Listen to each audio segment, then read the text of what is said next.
Hey everyone, how are you? What does Ping say? Ping always says everything happens on a Monday morning, right?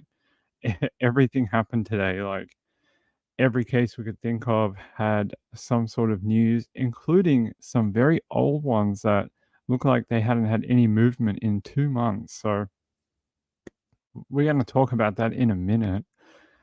Thanks for all the emails. Everyone's been emailing me overnight, trying to keep me in touch with what's going on, which is I'm very thankful for it.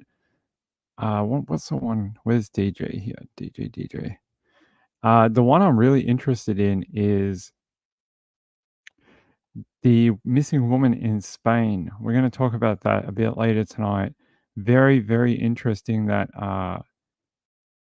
her husband has been taken into custody over the weekend after he returned to the US. I'm very interested in that because I would love to know what's going on. I see people talking in the chat about SF investigates and the message that he put on Twitter. Man, I get it. I've been saying it for 2 months already that I just won't touch the Sebastian Rogers case. The only thing is going on right now is basically making it turn into Summer Wells. Basically, it's turning into the same rubbish. It's turning into the same thing, and I can see it happening in front of my eyes, and I'm over it. Like I just don't want to contribute to that. So that's why I'll bring it up if there's news. If a legitimate news source has something, I'll tell you about it. But other than that, I couldn't give a crap about all this mud that's being slung around and this and that. I'm just not here for it. Not here for it. And I'm happy that SF's taking a bit of a stand. He's a decent guy, helps so many families. Good for him. Whatever he wants to do. Yeah, he'll be back eventually when he can find something cool to work on. Hey, Share Bear, how are you? Mamma Mia, it's good to see you. Angela, Amy, Marilyn Landis. Yep, another Maria. Peekaboo Cockatiel, Amy, Diamond Heart's here. Laurie's here. Danny Mitchell, Mr. Danny. Nana Lana. Who else is here? I don't want to miss people. Lindy. My chat doesn't go back up. Anyway, DJ, how are you, buddy? All right, shall we get started?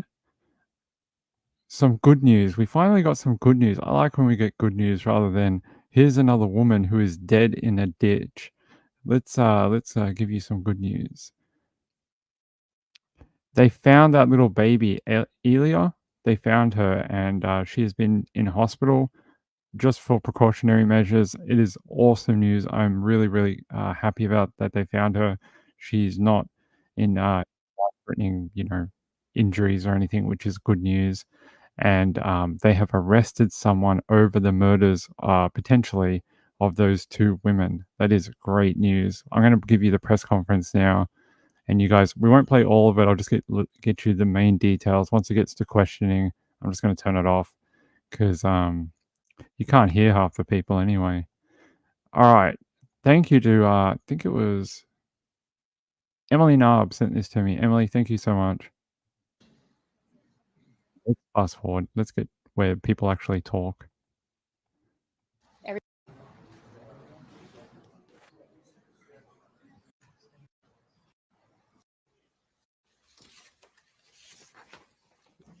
Good afternoon. I'm Roy Rice. I'm the Chief of Police for the City of Clovis Police Department. I am glad to see all of you here. About 27 hours ago, we asked all of you to come here and do us a favor. That was to put the word out that we need to find a little girl. We had a 10-month-old Eleia missing, and we believe she was in danger. We wanted her found. Well, with all the notifications we got to put out there, the media release we got out there, we were able to do just that. I am proud to say she is safe. She's at a medical facility being treated. I don't believe she's back with her family yet, but I don't imagine it will be long. This couldn't be accomplished without the officers you see behind me, because there are many, many agencies represented. My agency, the lead agency, Clovis Police Department, the Curry County Sheriff's Office with Sheriff Brockett over here, We have City of Taos Police Department, Roosevelt County Sheriff's Office, the 9th Judicial District Attorney and his investigators. The City of Roswell Police Department had their crew down here. The New Mexico State Police with various departments and divisions here helping us. The FBI with a complement of officers like I've never seen before. We've had up to 200 people at one time in this facility working on this case. Alliance Search and Rescue with their dogs. And we can't leave out the City of Clovis the City of Clovis Fire and EMS. All these people had an important role to play in this. They all had something to do with trying to get evidence and document the scene so we can determine what happened and who we're looking for and bring some closure to this case. I don't know if the family is here today. I was expecting some of the family members here. If they were, I wanted to go ahead and express my condolences. At the same time, assure them we're going to do what we can to wrap this up to give them some closure so they can have some comfort in what we're doing and knowing that we're not just a police department or a law enforcement agency. We're a law enforcement team. We all work together for the better of this nation. And after all, with all the help we've had from the FBI and the state, we're not alone. We're not by ourselves. And we will never be defeated. Through all this finding, we've worked diligently to document the evidence. Deputy Chief Throne will be talking about some of the investigations that was used, some of the things that were found. But believe me, without these people standing behind us, and I'm talking about the ones standing up on the podium behind us, this would not be possible. We had people coming out of the woodwork, volunteering. We had officers spending many, many hours of work, not sleep. They didn't go to proms. They didn't go to birthday parties. They didn't go to weddings. They were out here trying to find this little girl. And because of that, we can be successful in her report today. Our thoughts and prayers are still for the 5-year-old that's in the hospital. We're hoping and praying that she will be fine and be released back to her family soon too. Now, I know you have a lot of questions, but right now we're not taking questions. But I think when you listen to Deputy Chief Throne, he's going to answer some of your questions. Thank you. Thank you, Chief Rice. So good afternoon. My name is Trevor Throne. I'm the Deputy Chief with the Clovis Police Department. Today, I stand before you with a mix of sorrow and relief to share the latest updates on this tragic events that unfolded on May 3rd. Again, we'd like to extend our condolences to the families and loved ones of Taryn Allen and Harley Censoneros. Our community and law enforcement families mourn with you, and you are in our thoughts and prayers. As the chief has already mentioned, Eleia Maria Torres has been found, and she is currently recovering at a hospital with minor, she's currently recovering at a hospital. No injuries or anything like that were reported. The suspect who was taken into custody was identified as Alec Isaiah Collins, a 26-year-old from the Houston, Texas area. Collins is currently in custody of the FBI and our law enforcement partners in Abilene, Texas. Through our investigation, we suspect he was staying at a residence in Abilene, Texas. Police officers and FBI agents were dispatched to that location where he was observed to be at and subsequently was arrested, and Eleia was rescued and is in good health. I know that one of the questions that has been asked is, was the suspect related to the victims? At this time, we do not think so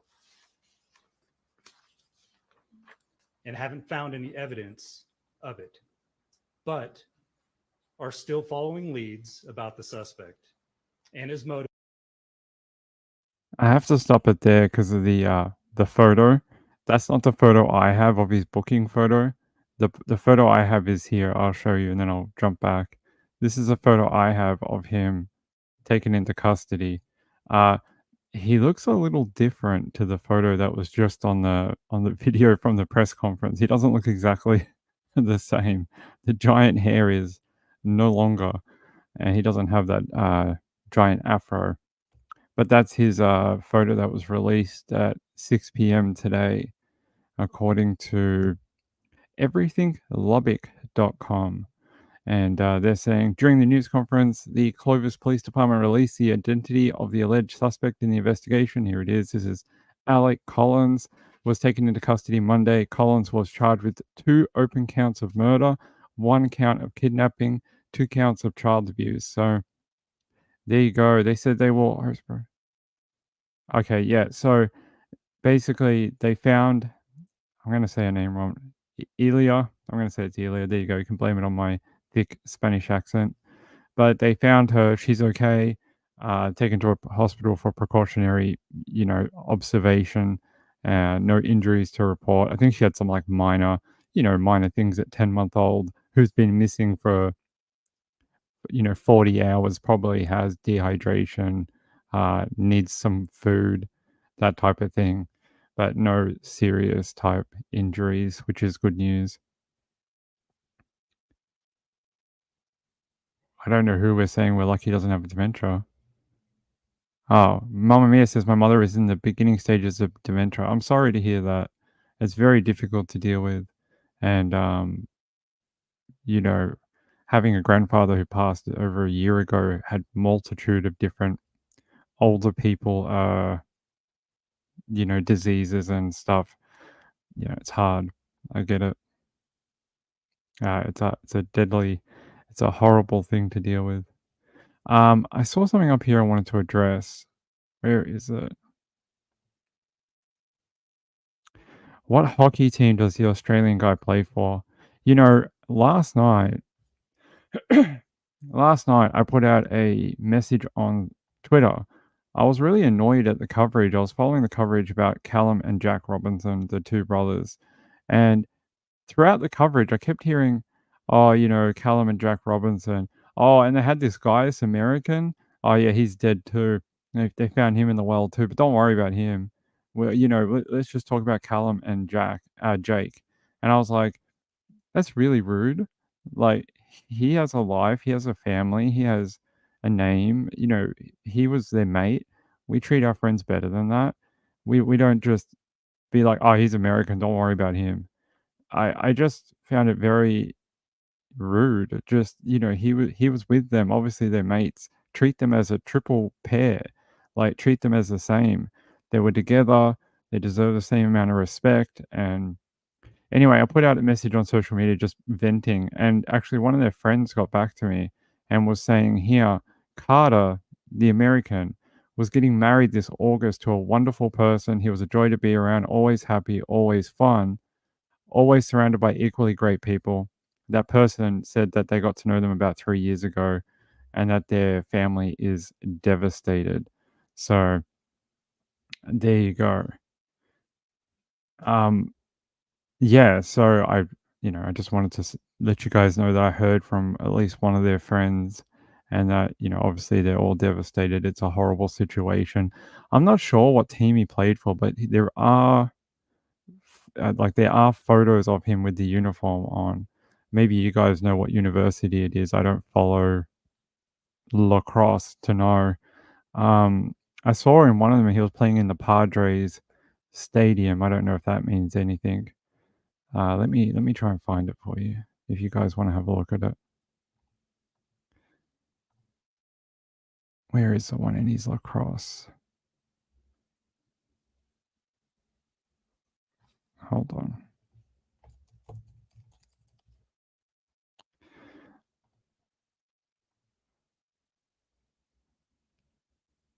I don't know if I'm going to be able to find it off the drop of my hat, but there's at least a couple with him wearing a uniform. What is this? Um, Atlas? At least one of them says Atlas on it. A couple of them say Atlas. I don't know what university that is, or if that's the US one. Atlas Lacrosse. Let me look up what that is.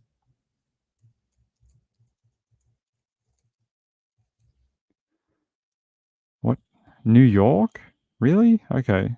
I would have thought it was somewhere in the West, but okay.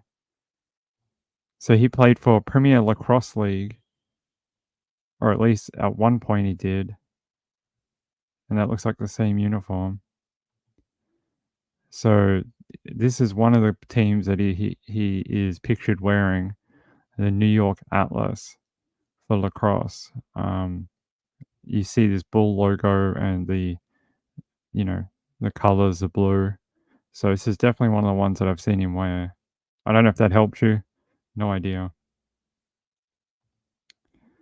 Worth the watch. There is hope. Yep.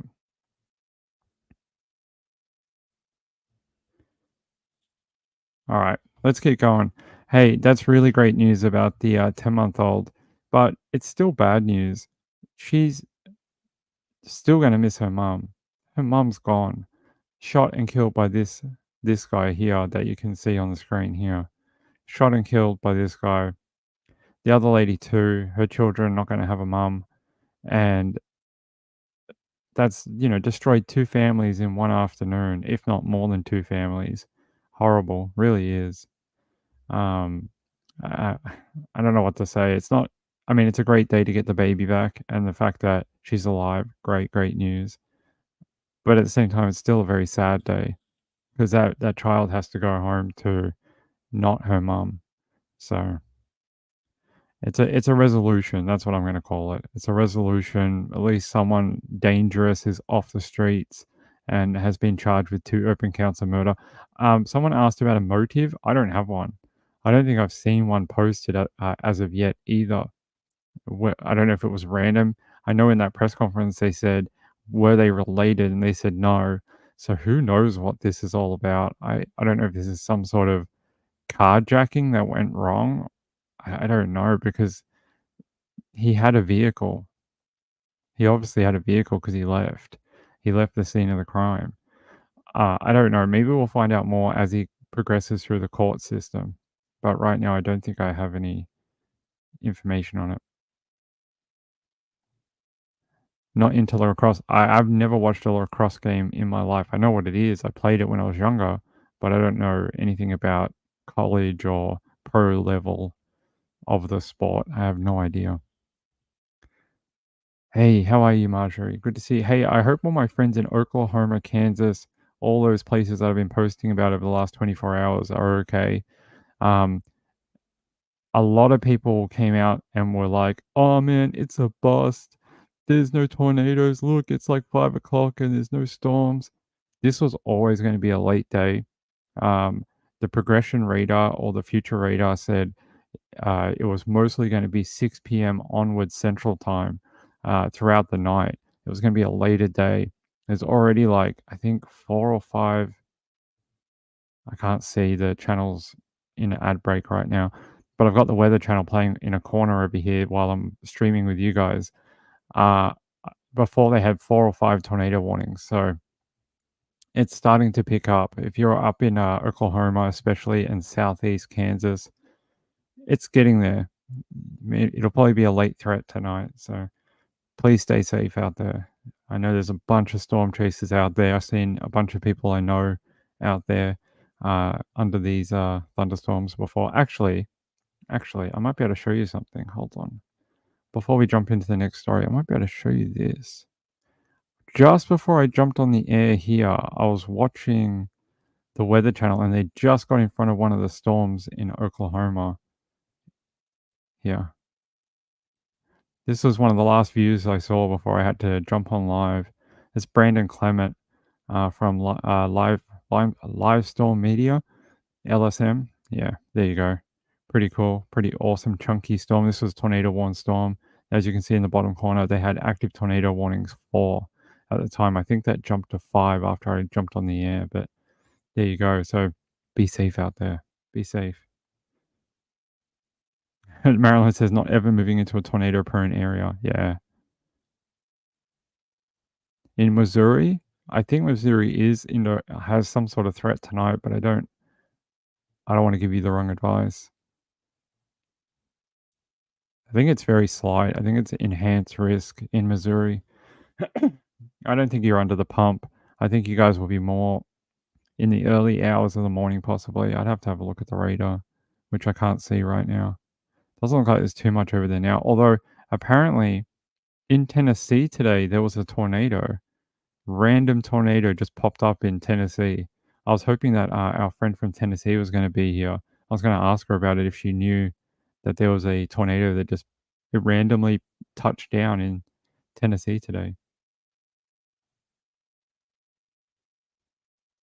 Stump Cracklebop says we don't have storm chasers here yet. Maybe we will miss this round. Haven't caught weather yet. Keep an eye on your National Weather Service warnings. I think a lot of the threat's going to go overnight into tomorrow. But there is definitely tornadoes on the ground already today, and there are tornado warnings right now. So be careful out there. Hey, Charisma, how are you? All right, let's go into our next story. All right, hold on. Let me just check this. Yeah, 5 active tornado warnings right now. Multiple tornado warnings on that line. Kingfisher, Oklahoma looks like possibly tornado right now. Interesting. All right, let's jump into this. I want to talk to you about the woman that went missing in Spain. We're going to do that one because that is a very strange story. And we spoke about this a couple of, Anna Kenizovic. We spoke about her a bunch in February. But apparently, if I can bring this to you. So it says her estranged husband of missing Anna Kenizovic arrested 3 months after she vanished in Spain. They're saying that the estranged husband of Florida woman who vanished in Spain in the middle of their divorce has been arrested at a Miami airport after arriving home from Serbia, according to authorities. David was arrested Saturday at Miami International Airport in connection to the disappearance of his wife of 13 years, Anna, who vanished on February 2nd. Apparently, Spanish news outlet EFE reports. Let's see if we can translate the source page. Yes, I can. There we go. So I don't think they found her though. They've just arrested him. So they said he flew in from Belgrade in his native Serbia, where he'd been living for the past few months, while denying any involvement in the disappearance of his estranged wife, whom he lived with in Miami. Kenizovic was arrested as part of the ongoing multinational investigation led by the FBI in Florida and involving police in Spain and Colombia as well. So, but they still haven't found her, right? They've just arrested him. That's very odd. Yeah, so these were those messages back a couple of months ago. How she was that I think they're not sure if they're actually her or not. They're saying, "Oh, I met someone wonderful. He has a summer house about 2 hours from Madrid.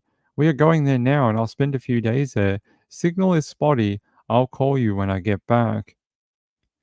It says, yeah, like someone approached her on the street and offered her a summer house 2 hours from Madrid.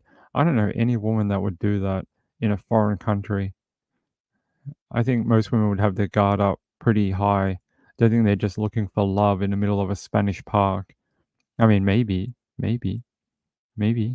But I just think, she's just gone through a horrible divorce and probably has some mistrust of men at that point in time. Says Anna's family also received the messages in Spanish and told police that they only believe the messages weren't sent from her. They think it wasn't even sent from a native Spanish speaker. So they think maybe someone used like a Google Translate or something like that to get it, to make it sound like her. It says they told the Daily Mail that Anna had recently been using the Bumble dating app and police had interviewed men she had chatted with from the site, but still nothing. Officers also found surveillance footage from her building showing a man in a black helmet spray painting over 2 security cameras. Yeah, very odd. Her husband maintains that he played no part in her disappearance, with his attorney speaking with News Nation's Chris Cumio claiming the couple split was amicable. I don't know. I don't know how many divorces are that amicable. Says the claim contradicts that of the president of the SOS Missing Persons. Okay. The claim contradicts that of the president of the SOS Missing Persons Association, who said in a statement that the divorce proceedings were so difficult that Anna was asking for medical help for depression. Yes, that sounds very amicable. Often when people are depressed, it sounds very, easygoing. They said,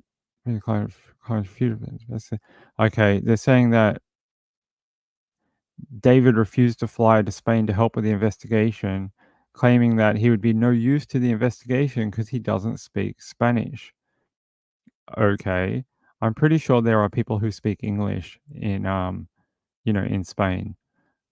We've been there actually, and there's people that speak English. It's okay. It says here, Knežević also previously refused to take a lie detector test, which under Florida law serves as admissible evidence in criminal investigations. They said they couldn't be reached for comment over his arrest. This will be interesting. What'll come next? They need to find her. That's the real big thing. Glad they sort of caught up with him, but they need to find her. Where is she? It's been, what date is it today? I don't even know. It's the 7th of May.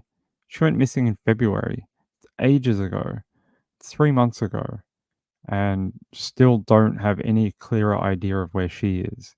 I mean, they've arrested him, great, but no real update on where she is. More concerned about her. Maybe by interviewing him, they'll get something that they can use. All right, let's see if I can find a video about it.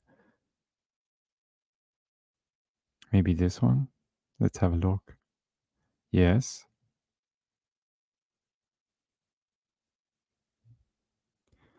This South Florida woman disappeared in Madrid, and she's been missing for months. But now her husband is back on U.S. soil and in cuffs. Police believe he was involved in her disappearance.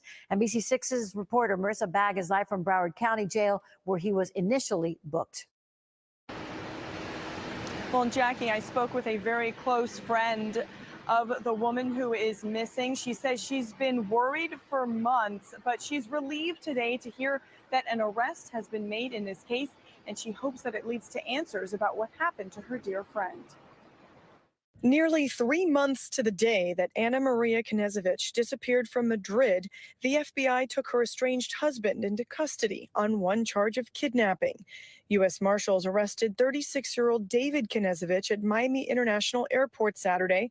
He's accused of being involved in his wife's disappearance. Ana Maria was last seen by neighbors in Madrid February 2nd. The couple lived together in Fort Lauderdale, but friends say she and Knežević were separating, so she moved to Spain in December looking for a fresh start. Friends say they received 2 suspicious text messages the day after she disappeared, claiming that she met someone new and was going somewhere 2 hours outside of Madrid without good cell phone service. I tried to respond saying that I got worried about her, like it didn't sound safe, like what is she talking about, like this makes no sense. And my messages didn't go through. Friends say other questionable behavior was caught on surveillance camera outside of Ana Maria's Madrid apartment. A man with a helmet sprayed the surveillance cameras on the directory outside of her apartment building and waited for 2 people to leave the building and took the opportunity to go inside. Investigators say on Saturday, Knežević flew into Miami from his home country of Serbia, where he had been for months. FBI agents report they arrested him without incident. Spanish authorities are keeping much of the details of the investigation secret. Right now, records show he's charged with kidnapping. Knežević's first court appearance is expected to happen in the coming days in front of a federal judge in Miami. Reporting live in Fort Lauderdale, Marissa Bagg, NBC6 News.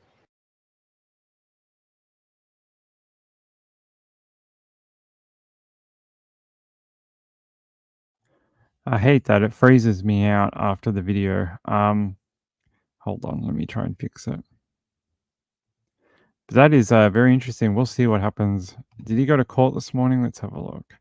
They said a few days that this was done on Saturday. Let's see.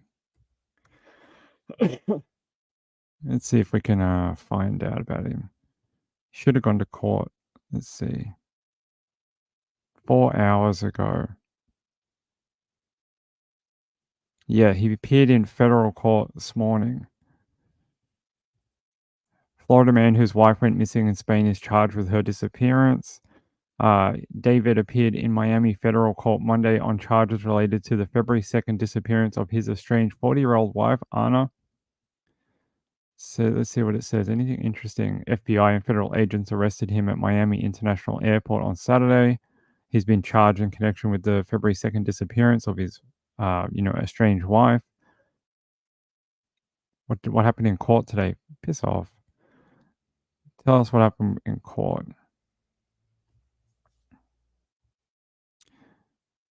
That's it? That's all we get? That's all we get. He was in court today. What a great article. Just says he's been in court today, that's all. I guess he maybe was just a quick hearing and they just remanded him or something or gave him bail, but it doesn't say anything here. Yeah, that's it. That's all we heard. Hold on, let me try another way of finding out what happened in the court. Let me try this particular thing.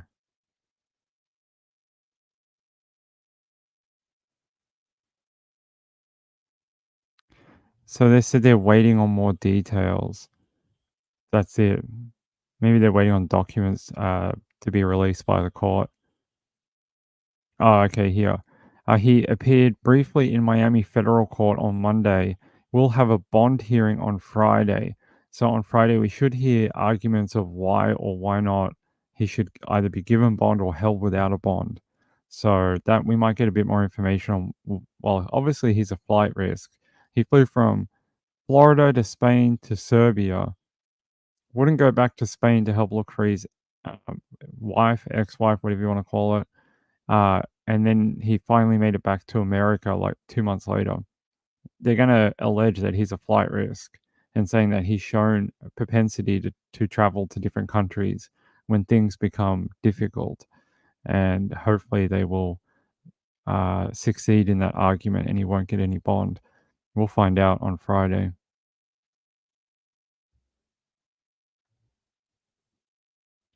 I know, right? Just understand that there's plenty of people out there. You can always find a new partner, I guess, if you end up with a relationship breakdown or whatever. You don't have to shoot and kill people. You don't have to murder people. It's gonna be okay. You're gonna be okay. It's all right. You don't need to murder people over it. We heard last night with that woman. She broke into her ex-husband's property or partner's property, destroyed it, fired shots into it, went to her home, fired a gun through her wedding dress, took her child, made him say things into the video, like the phone, saying like, say goodbye to your daddy and all this stuff, and messaged her ex-partner saying, this is the last you'll ever see of your son, and then murdered the both of them. I mean, happens on both sides, unfortunately. Marylander says, I would say it's a flight risk. I agree. I think that's probably going to be their main argument, is that they're going to allege that he committed a crime in a foreign country. So they'll say he can't have bail. So I suspect he'll get remanded without bail at some point. But still, no Anna. Don't know where she is. They must know something we don't because they've arrested him. Maybe they know a bit more than they're letting on. Maybe we can find out on Friday. That'll be good. But at least it's something, because it felt like for 2 months, nothing was going on. It just felt like no one cared and, but it must have been going on in the background and they were keeping it fairly quiet. How they lured him back to Miami, I don't know. Or if there was any correspondence between him and them about him coming back to Miami. I don't know. But I wonder if there was some sort of deal struck to give himself up. Because they could have issued an Interpol red notice too, if they thought he was responsible for the murder of his, wife or ex-wife, whatever you want to call it. They could have issued a red notice for him and shut down. So, like, anytime he stepped anywhere near a border, he would have been arrested. But I guess they wanted to get him back onto U.S. soil somehow. All right. Let's keep going. Let's keep going. Very sad news out of Canada. Mr. Brian Lush. Mr. Brian Lush. Not the news I was hoping for. Not the news I was hoping for. He's been found dead, unfortunately, Mr. Brian Lush. He is not alive. They've located his body. They're saying missing truck driver Brian Lush has been found dead, according to the Ontario Province Police in a press release issued on Monday evening. Apparently, they're not releasing any details out of respect for the family. They're saying Lush had been missing in the Somerston area of Ontario since April 24th. The 51-year-old man was headed east on his way home to Newfoundland. His truck, his keys, and his belongings were found at the gas station in the community, but Lush had disappeared. The OPP says foul play is not suspected. So they're saying that there is no, there's no murder or anything, and there's no suspicious circumstances. We all know what that means, right? We all know. We don't need to spell it out. We all have a clear idea of what this means and why they're probably not wanting to talk about it. Why the family don't want to talk about it. Now, that's very sad, and I feel very sorry for his wife. His wife's going through a bunch of health issues, and he leaves behind 2 children. It's not a very nice story. I don't know if just the mounting issues in his life caused, some sort of cascading effect on his mind or something. I don't know. Not sure, but it's awful. I think everyone hoped to find him alive, just wandering around, lost from his truck or something. I'm gonna try to find another Canadian source for it.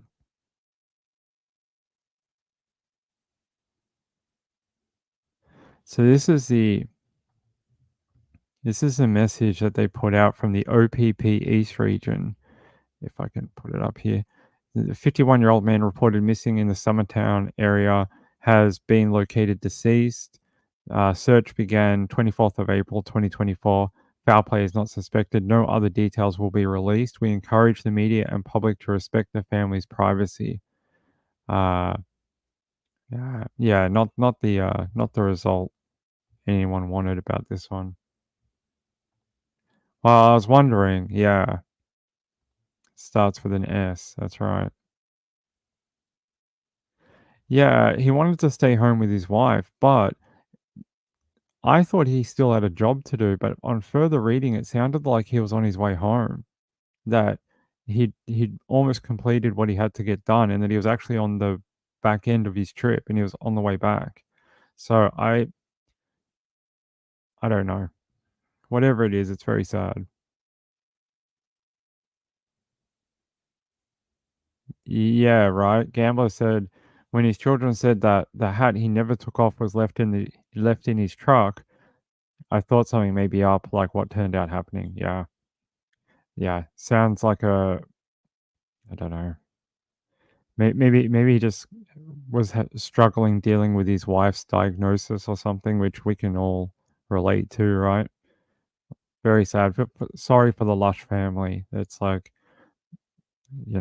so that's all we'll say on it, and we'll move on. But yeah, I hope the media gives them some time alone.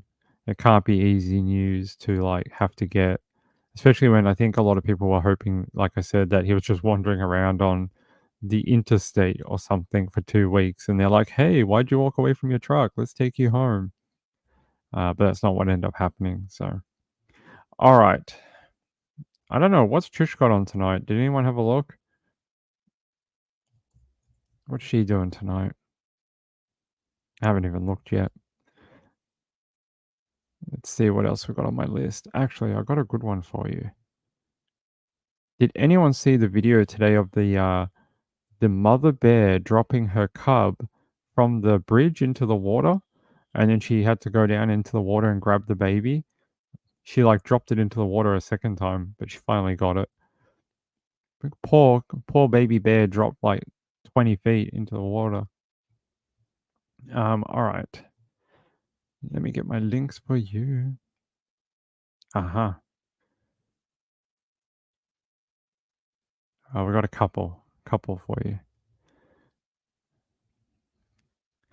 Mystery as California firefighters find 2 dead bodies inside human dug cave surrounded by white powder. It's a drug cartel's hideout. No, okay. That's a bad joke, Ping. Hold on. What does this say?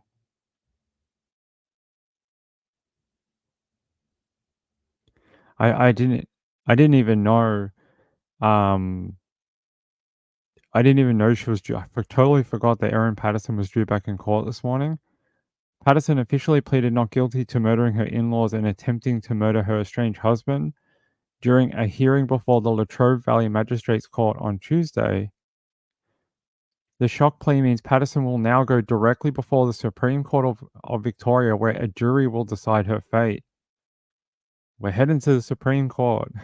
I shouldn't be happy about that, Ping. You awful human. I'm happy that it's going to be in Melbourne because I didn't want to travel to Latrobe. So we're going to go into Melbourne. When are we going? Let's have a look. Holy crap, really? Wow, we're going to trial real fast, everyone. May 23rd. May 23rd, in 2 weeks, we're going to be in trial. Okay, guys, I am going to be heading to Melbourne in 2 weeks to go see what we can do about covering some of this. We're going straight to the Supreme Court, apparently. This will be very interesting. Let me see. Sorry, I forgot she was coming back to court to do this in a couple of weeks.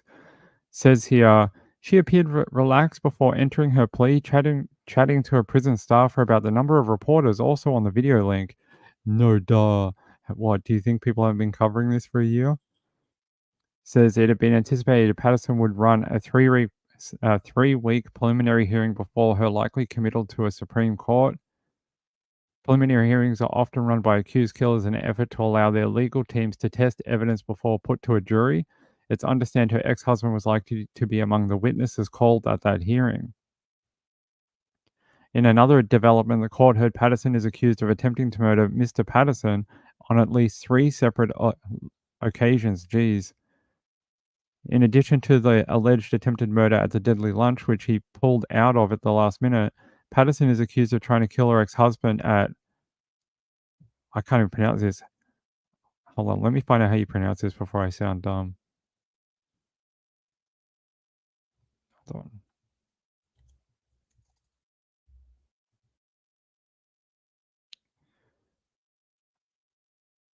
Hukiwa? There we go. I hope that's the right way to pronounce it. Hukiwa, apparently placed 300 kilometers north of Leongatha on May 27th, 2022. She is also accused of trying to kill him on September 6th that same year in Wilson's Promontory, about 60 kilometers south of Leongatha, and a year earlier at Korumburra in his hometown. So she tried to kill him all over Victoria. She's like, any opportunity I can get, I will try and murder him. Allegedly. Damn, Ping, you have to be careful.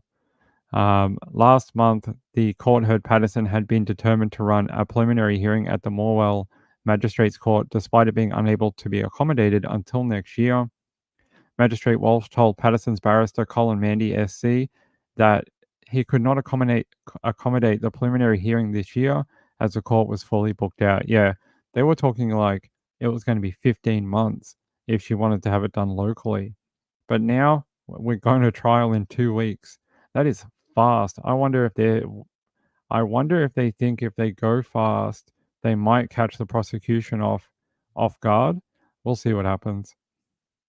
Mr. Mandy insisted those were Patterson's own instructions, and he was determined to see them come to fruition no matter the delay. She would like to have a committal hearing heard in your honor's court. Yeah, we did that a couple of weeks ago. I'm just trying to see if there's any more about this.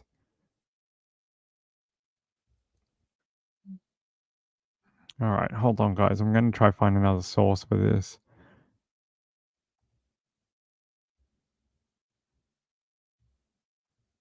Says accused mushroom murderer Erin Patterson has formally entered not guilty pleas to 3 charges of murder and 5 of attempted murder, with her case to be fast-tracked for trial to the Supreme Court. 49-year-old appeared in the Latrobe Valley Magistrates Court where she pleaded not guilty to all charges on Tuesday, as the locations of her alleged attempts to kill her husband, Simon Patterson, were amended.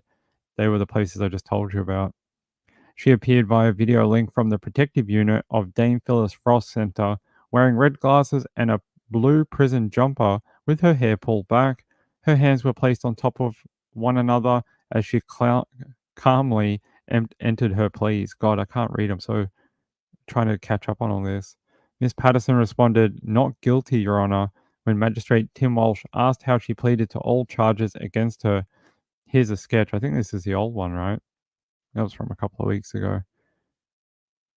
Let me see. Anything else about the court date?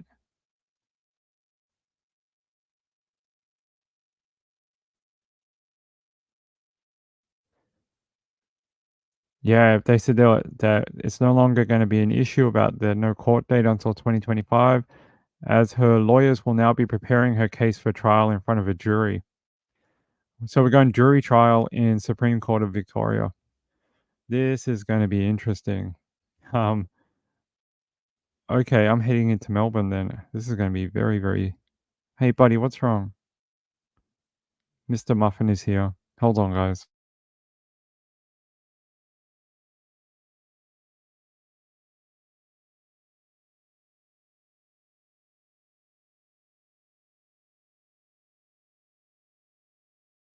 Hmm?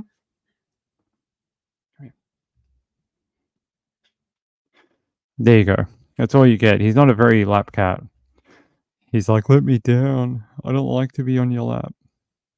He actually wants to sleep behind me on this pillow that's right here. This new thing he's been doing, he actually hops up behind my back and he sleeps on this blue pillow that's supposed to be for my back. Yeah, this is a shock. I was not expecting to go to trial in 2 weeks. I'm going to have to make some arrangements and start getting this all in order. I was expecting we were going to go later this year in like September, but that's okay.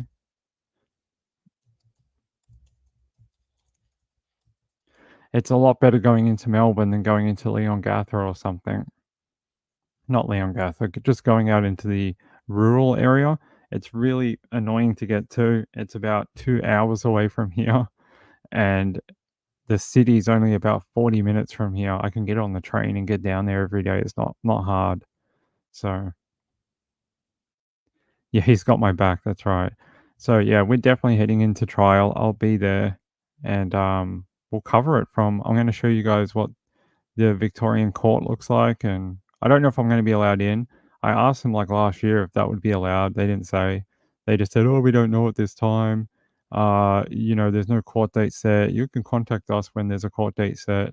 So I'm going to hit them back up again, but I reckon you're not going to be allowed in. They're going to have like only her legal team and stuff like that. But we'll go down there. We'll go down there. I'll sneak in and I'll dress up as a security guard and wear one of those dinosaur costumes, the ones with the T-Rex arms, and I'll sneak in pretending to be a T-Rex. No one will ever suspect me. Yeah, Aaron Patterson's going to trial in 2 weeks. There's going to be like trial of the century. It's going to be bonkers. I really think this could be the biggest trial in a long, long time in Australia. It's really going to capture a lot of attention around the world. Yeah, I wasn't expecting it. I thought at minimum we were going to go to trial September, something like that, because I thought the prosecution would want more time. They already asked for a 10-week break when she first was arrested, and to prepare for a trial of this magnitude, I thought they would have wanted more time. Yeah, yeah, sneaking past in my T-Rex suit. They'd be like, "Why is there a T-Rex at the court? Don't look at me. I'm invisible." Um, Nana says, "Why in the world did the in-laws and other family go near her if she allegedly tried to kill her husband?" Allegedly. Maybe he never made his feelings known to his parents. You know, a lot of people, especially grown-up children, keep a lot of things to themselves because they don't want to burden their parents, right? Their parents are a little older. They're almost in that position where they're helping take care of their parents at that point. Not saying that older people are invalids or anything, but you know, the relationship has sort of changed, right? So maybe he felt like he didn't want to burden his parents by letting him know about his marital issues or whatever. So maybe that's what happened. Yeah, that's right, dinosaur.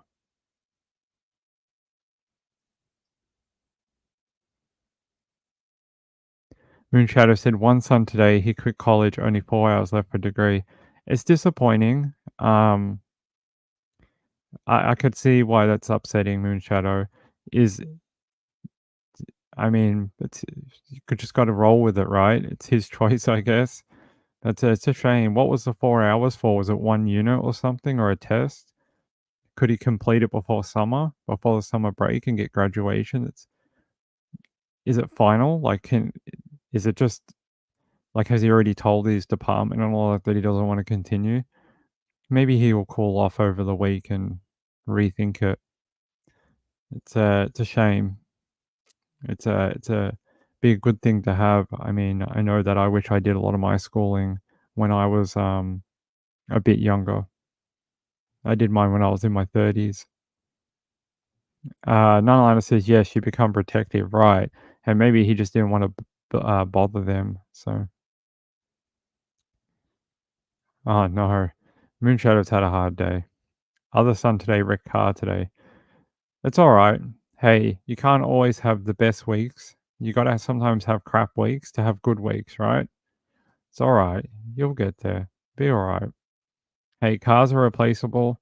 Education can always be redone, right? It's nothing permanent. As long as no one's hurt, it'll be alright. No, don't cry, my friend. It's okay. It'll be alright. As long as no one's like in hospital, no one's sick, it'll be alright. It's much better than the other side, right? What if someone got really hurt in a car accident or, you know, what if there was worse consequences to not finishing school or something? You know, but hey, as long as they're okay, you haven't said anything, but as long as they're alive, healthy, these type of problems can always be fixed, right? Can always go back to school later. Can always get another car eventually. It'll be all right. But I hope everything turns out a bit better for you, my friend. I really do. But that's the way I try to look at things. As long as no one's got freaking some sort of deadly disease or something, and you're still going to be able to eat dinners together on a Sunday, the world's not so bad. You know, that's the way I try to look at things when I'm down. All right, ladies and gentlemen. That was a real left swing when I found out that news. It really like threw me for a six because I was like, wait, what? Oh, I was like, damn, she was due back in the first week of May. Totally forgot about it. That he was going to hand down his decision. Remember last time she went to court and he said he was going to reserve his decision and then release it in a couple of weeks? Well, yeah, now it's a couple of weeks later. Um, as soon as I get off here tonight, I'm going to have to start making some arrangements. I'm going to have to start making some plans and figuring out what I'm going to do. All right. Let me get you another story. Let me get you another story. What story were we going to read? Now I can't remember. Oh, this one. So, mystery as California firefighters find 2 bodies inside human dug caves surrounded by white powder. Like I said, it sounds like a cartel hideout, but it's not. It's not. Uh, it's it's actually sadder than that. It seems like it might have been 2 homeless people who I don't know what you call it. They dug into the bank of the river or the soil to kind of make like a little home. This is done in other countries. I've seen it in European countries. And breaking news now on KCAL News at 5. 2 bodies found in a dugout cave in Northridge. KCAL News reporter Eleia Torres is there live with the very latest. Lori. Hi, this is a very sad situation, whatever it turns out to be. Right now, I want to show you behind me what we know is 2 bodies were found earlier today in a makeshift shelter beside the train tracks here off of Lindley Avenue. You can see just how close it is to the rails. The medical examiner has since removed the bodies. SkyCal really got the best view of the area. It does appear like a place where people might have been living or certainly spending some time. You can see they created a structure from refuse, and then it looks as if they dug into the ground for more shelter. It is part of a larger encampment. We can see along the tracks there are other makeshift structures and lots of people we can see lingering by the tracks. LAFD firefighters responded just after 10:30 this morning to calls about 2 people possibly deceased inside. Crews alerted hazmat of a white substance seen near the body. Hazmat teams arrived, but they tested and found it to be not hazardous. The bodies were removed and the scene has since cleared. The question now, of course, is how did they die and who were they? Just a few moments ago, there did appear to be maybe some family members or perhaps some advocates for the unhoused who were there by the scene where the bodies were found. They've since left, but a lot of questions tonight, of course, remain about who these people were and why they died. We're live in Northridge. I'm Lori Perez. Back to you. Lori, thank you again for that update. Well, a Houston attorney has been identified as the Good Samaritan who was shot to death at a McDonald's in West Houston over the weekend. Fox 26's Domly Key joining us there live off of I-10 near Chimney Rock. Domly. There we go. It does look like they sort of buried into it, right? It sort of looks like they made a, they fashioned sort of like a camping site there. But they're saying they found a whole bunch of fentanyl in the location. It's very sad. They're saying they think it's an OD. But it's I've seen this type of thing in another place. There was a guy in Europe. He built like this whole place out of like sand. Let me see if I can find it. I want to show you.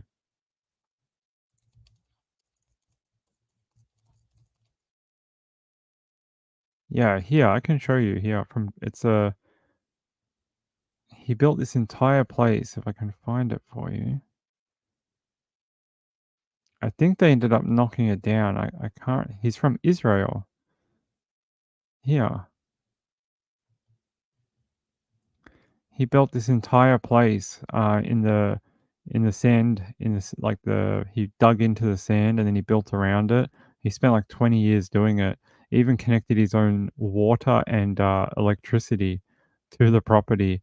But the city council was like, this is a public beach. You can't live here. You can't do that. And I think they asked him, he ended up getting very sick. And I think they ended up knocking it down and they moved him into a home.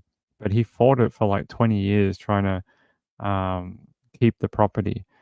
I remember researching it a while ago, but he actually built all this by hand. And inside, it looks amazing. I wonder if there's a photo of it on the inside. Look how big it is. He even built a wall, all these structures, and I wonder if there's a photo of the inside of it.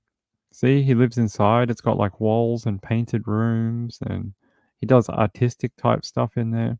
He even has power. See, it looks like this in other places of it. Some of it is complete, some of it isn't. Some of it looks like this, some of it looks more like a real home. But I'm pretty sure he ended up getting very ill. And they ended up trying to boot him out. There you go. You can see like he built all these like walls and struts, and it's got stuff in there like a bed and couches and book racks and stuff. Mosaic. He did all this like beautiful mosaic tiles everywhere. Looks beautiful, but it's fully illegal. He's not supposed to be doing that. Yeah, since like 1974 or something.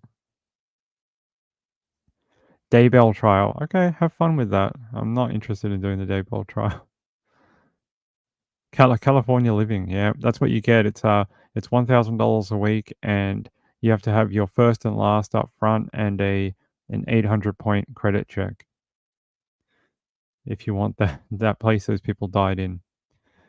But yeah, there you go. There's some of the mosaic that he did into the bathroom and stuff. See, it's even got a toilet and sewerage, and I don't know how he connected it all, but he did. I know at one point the city actually allowed him to connect power because they're like, "Well, you can't live here without power." And he's like, "Well, give me power then." And they did for a little while. Just not sure what ended up happening with him. I know they were worried that the cliff face was becoming unstable, and they were worried one night it might actually collapse fully and crush him, because they said they had done like scientific works, having a look at the sand and stuff, and saying that, yeah, they're saying that it might collapse on him and kill him. There's his little outdoor area, like a balcony that he made. It's beautiful. It's really well done for something that's homemade, but yeah. Yeah, he said he's been there for like 30 years, 40 years. He said he's been there since before 1974. He's been there like since the 60s. I mean, how do you kick someone out who's been there like 50 years? It's insane. Yeah, very talented. I know, it's pretty cool. All right. Let's get you back to some true crime. I just wanted to show you that people around the world have done similar type things. The other one was a little more trashy, but it's pretty common where people dig into the earth to make these type of like little homes when they don't have anything else.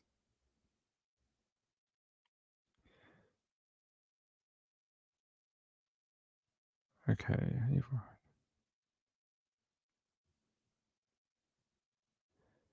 Okay, we've got a couple. This one. All right. So, a woman called Vicky Davey, tragic update in the case of a woman who went missing during a bushwalk at Glenrock near Lake Macquarie. This came through the other day. Apparently, this woman, they actually ended up finding her body, unfortunately. Vicky Davey, 63, from Lake Macquarie area, disappeared while on a bushwalk on Wednesday. Around 12 p.m. on Friday, police discovered the body of a woman near a waterway at the Glenrock Nature Reserve at Kaiba. The body is yet to be formally identified, though police believe it is that of the missing woman. So if you saw this on social media, I did a few places. Unfortunately, they did locate a body nearby, and they have submitted a report for the coroner. So she is unfortunately deceased. Cause of death, don't know. I don't think they even know yet. They'll probably wait for the coroner to, say what it is. And I have another one. Hold on, I just wanted to bring that one. There was human remains found. I want to show it to you. Yeah, this one. This is really odd. Point Hut Crossing, human remains found along the Murrumbidgee River in the ACT. Human remains found on Sunday afternoon. They are yet to be identified. In this sort of location, it's very random. Look, they just found human remains.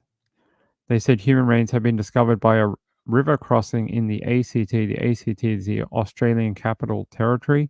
It's in New South Wales. It's where Canberra is, our capital, like, so where Parliament is, sort of like your Washington, very similar.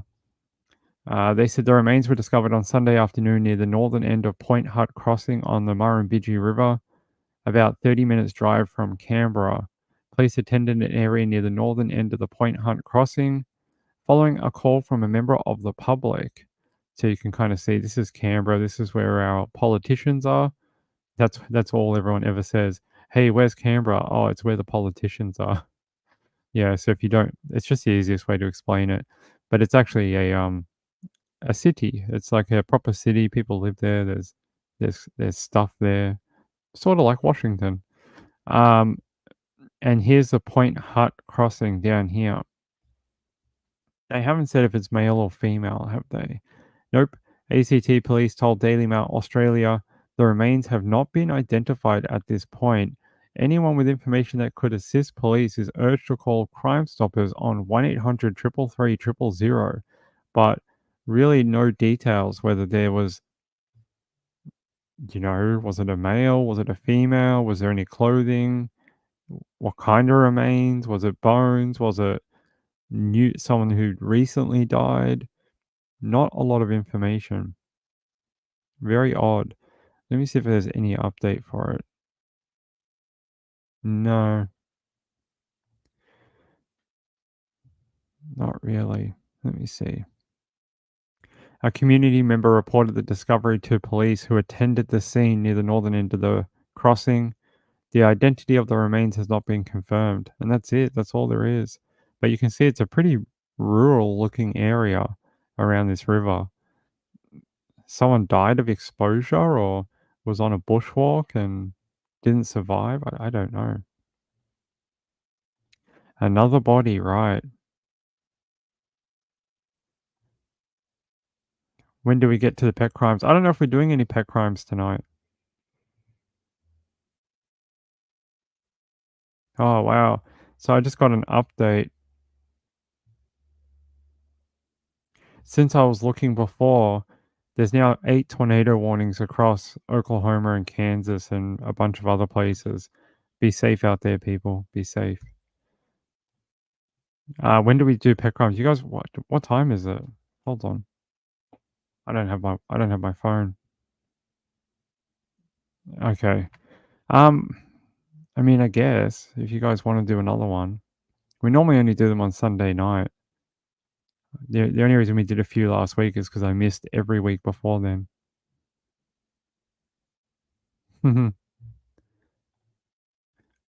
Should we just have a show that's casual talking? Casual talk with Ping. Maybe that's what I'll call my podcast when I get a Patreon. And we'll just call it Ping Talks to Himself about true crime. That would be an interesting show. You can hear all my internal thoughts about what I think about true crime. Hold on. I just want to have a bit more of a look about Erin Patterson.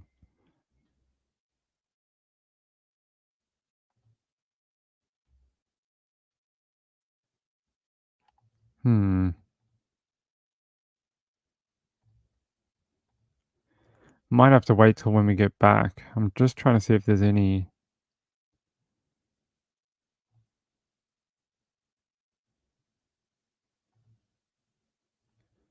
Let's see if this plays or not. With breaking news, accused mushroom killer Erin Patterson has pleaded not guilty to all charges against her. Facing the Latrobe Valley Magistrates Court via video link, today her barrister said his client has also elected to have her matter fast-tracked to the Supreme Court. This avoids the need for a committal where evidence against Patterson would have been tested publicly for the first time. Patterson is accused of murdering her former in-laws, Don and Gail Patterson, as well as Gail's sister, Heather Wilkinson, in 2023, as well as the attempted murder of Heather's husband, Ian Wilkinson, and her own ex-husband, Simon Patterson, on separate occasions. That's it. That's all you get. You get 40 seconds. It's because it's breaking news. They haven't had time to make any videos yet. Let me just check the ABC. Flare up between Canberra and Beijing this morning. No one cares about Canberra and Beijing. Let me see.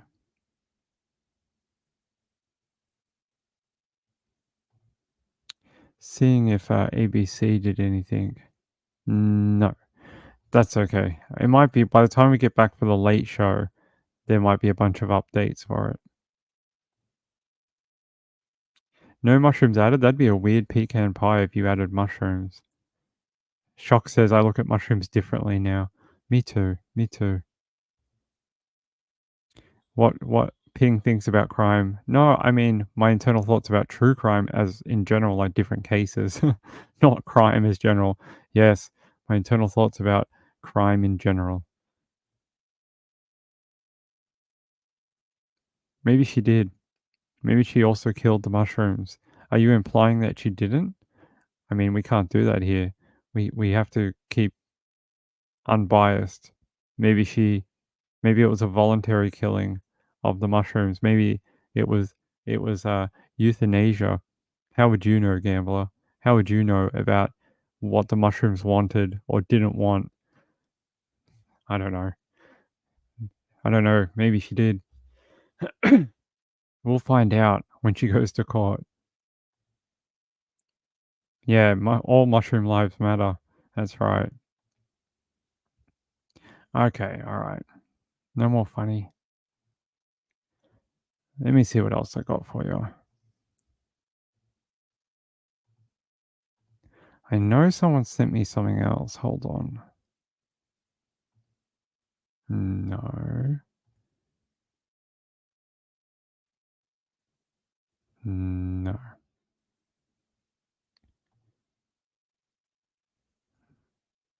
I'm just trying to bring. Somebody sent me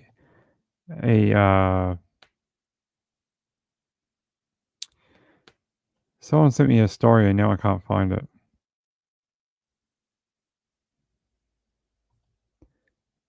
Hold on, where is it? Roots Marine. Here. Thank you. It's from DJ. A developing story 3 hours ago. All right, let's watch it.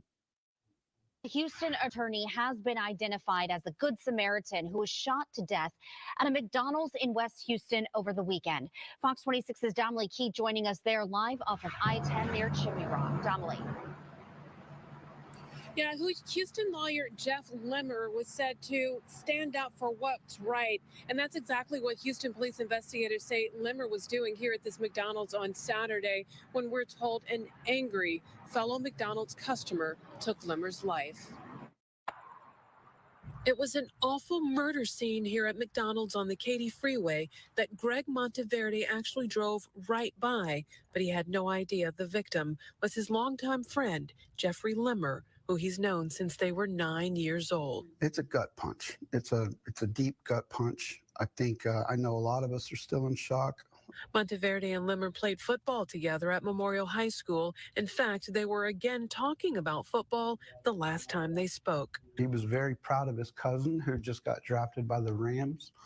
That was our last conversation about a week ago. He was pretty excited about that. According to Houston police, Limmer, a Houston attorney seen here on his firm's webpage, was at this McDonald's on I-10 at Chimney Rock Saturday around 6 p.m. when another man became irate at the workers. Utilizing curse words and other profanities where Jeff stepped in to try and de-escalate the situation, try and calm him down, and that led to a fight. Investigators say the angry McDonald's customer grabbed a gun from his car and opened fire on 46-year-old Jeffrey Limmer, killing him. He isn't having it. He's looking down on all of us, saying it's going to be okay, I'm good. Now, Monteverde says Limmer was strong in his faith. The two men have attended the same church since they were children, and Monteverde says his heart goes out to Limmer's family. Now, Houston police investigators say the shooter hasn't been caught yet. In fact, he drove away from this McDonald's on Saturday in a blue Ford pickup truck. If you have any information about who he is, you are asked to call Crime Stoppers. What a sad story. I don't think any of us wish to die inside of a McDonald's. I don't think that is anything we wish on our worst enemy. Hold on.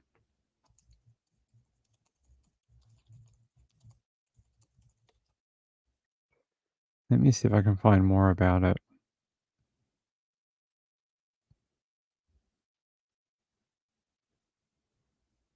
Four days ago, one dead, another injured in McDonald's shooting. Hold on, let me see if this is the same one. No, it's St. Louis. I'm just trying to see if I can find anything else about killed over the weekend. Let's see if we can find anything else from Fox 26 in Houston.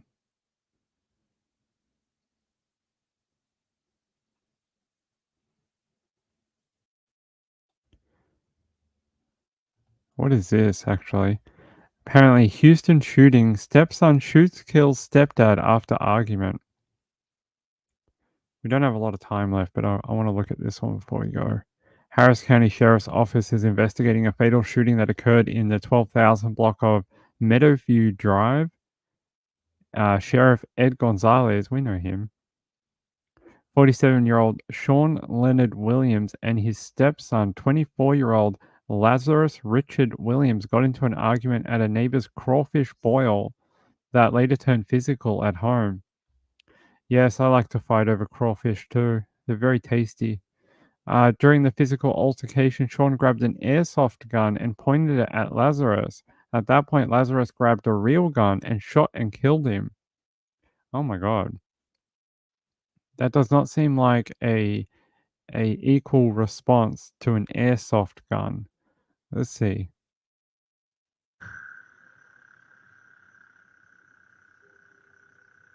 let's watch the street. Oh, they're not going to talk to us. They're just going to show us the scene. Okay. Oh my god, it's a car. I can't show you this graphic footage of a street. It is too disturbing to show. I mean, I may have to blur this. It is just senseless violence. Look at all this that's going on in the video. Oh my god, a street sign that is very X-rated. Be very careful viewing this video. It might need a trigger warning. Okay. All right. Okay. Sergeant Michael Ritchie, Harris County Sheriff's Office homicide. This morning, early this morning, District 5 Harris County Sheriff's deputies responded to a weapons disturbance, shooting, and from what we learned is there's adult male, adult female that are married that have adult children, adult sons that also live in the house.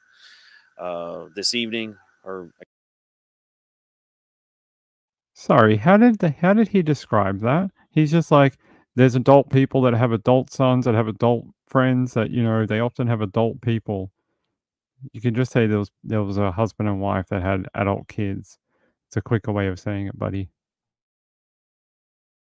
I guess yesterday evening they were at a neighbor's house at a crawfish boil, and they were over there for some time. From what we understand, possible argument happens, carried over when they went home. More arguing, and from what we understand, a possible physical altercation ensued between two of the males, and I guess what I would say a father and son, or father and stepson, and weapons were produced, and the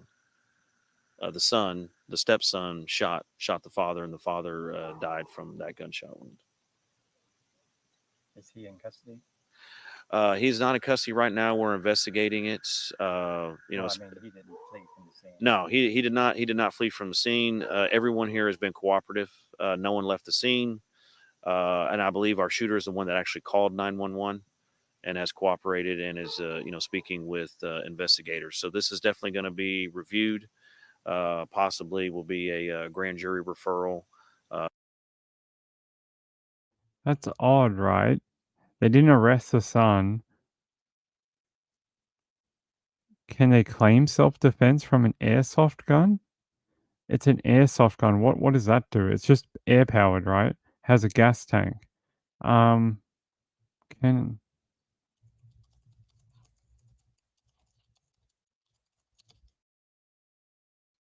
just looking up, can an airsoft gun hurt you?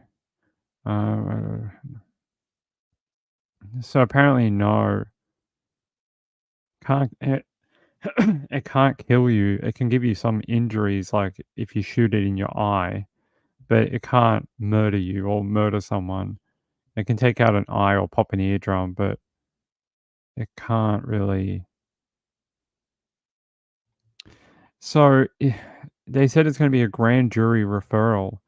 Are they going to grand jury referral for self-defense? It's going to be interesting because they didn't arrest the son, and apparently he's the one who called 911. And then he's the one who. They didn't arrest him. They just came to the scene. They're like, "Oh, you shot your stepfather? Oh, great. Okay." I find that very odd. They can't just press charges straight away. How old is this kid? To determine whether if this was self-defense or not. There you go, self-defense. Okay, I don't know if that's going to go the way they think it is, because it's not the same, right? It's not you're dealing with a deadly weapon versus a deadly weapon. You're dealing with an airsoft gun versus like a real handgun or a real gun. That is, I don't know. I'd have to research that more. I wonder if there's ever been a case where someone has gotten off in this type of situation from self-defense. I mean, I guess the father picked up the airsoft gun first and pointed it at the kid, but I don't know. I'm a little bit in two minds about this, whether you can get away with this or not. Maybe he had a heart attack? Oh, maybe.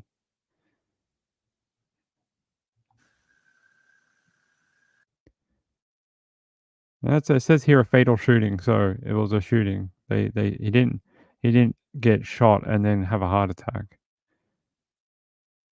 So he said Sean grabbed an airsoft gun and pointed it at Lazarus. At that point, Lazarus grabbed a real gun and shot and killed Sean. They're gonna refer it to a grand jury. No, down here, they must have changed their mind. They must have changed their mind because it's saying here he's being charged with murder and was booked into Harris County Jail. Okay, no. They changed their mind. Okay. There we go. They must have originally thought it was one thing and then maybe came to something else and no. He's fine. Drifting Off with Ping. No, that's a bad show. I don't like that show. McDonald's coffee? You like it? Some people do. Alright, I think we have to go. I can't even see the time. Yeah, I think we have to wrap up. I will do pets, but I'll do it on the late show. We can do some more less true crimey stuff on the late show. I feel more comfortable doing it on that one. People come to the first one to get true crime and the updates for the day. The late show, I feel a bit more free to do sort of whatever, because it's less. There's less to do, I guess. I'll be back for the late show in about 2 hours. I'm going to keep researching into this airsoft attack, but I have to go do some research on Erin Patterson, and I have to make some phone calls and do some emails.